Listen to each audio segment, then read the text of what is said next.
আসসালামু আলাইকুম। সবাই কেমন আছেন? এই যে দেখেন এখানে কি কি সবজি আমি কেটেছি, দেখেন তো। কে বলতে পারেন কি কি সবজি কেটে নিয়েছি?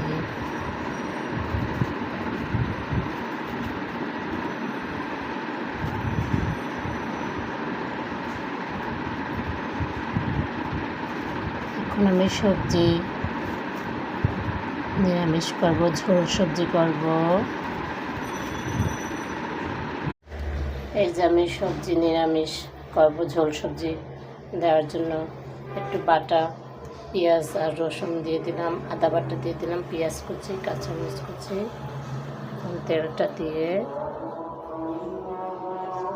এই যে আমি ঝোল সবজি করার জন্য এর ভিতর দিয়ে দিলাম হলুদের গুঁড়া, মরিচের গুঁড়া, একটু জিরার গুঁড়া দিয়ে দিলাম, লবণ দিয়ে মশলাটা এভাবে কষিয়ে নেব। তার ভিতরে সবজি দিয়ে দেব। ঝোল সবজি খেতেও দারুণ মজা, অসাধারণ লাগে। ঠিক আছে, এই দেখেন বন্ধুরা, কষানো হয়ে গেছে। এখন আমি হালকা একটু ঝোল দিয়ে দেবো।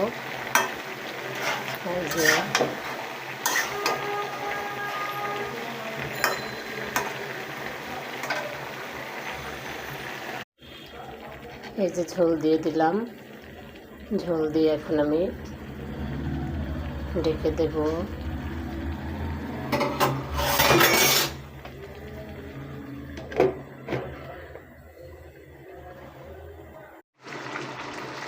এই যে আমার সবজি রান্না করা হয়ে গেছে, ঝোল সবজি। এই যে চুলা বন্ধ করে দেবো।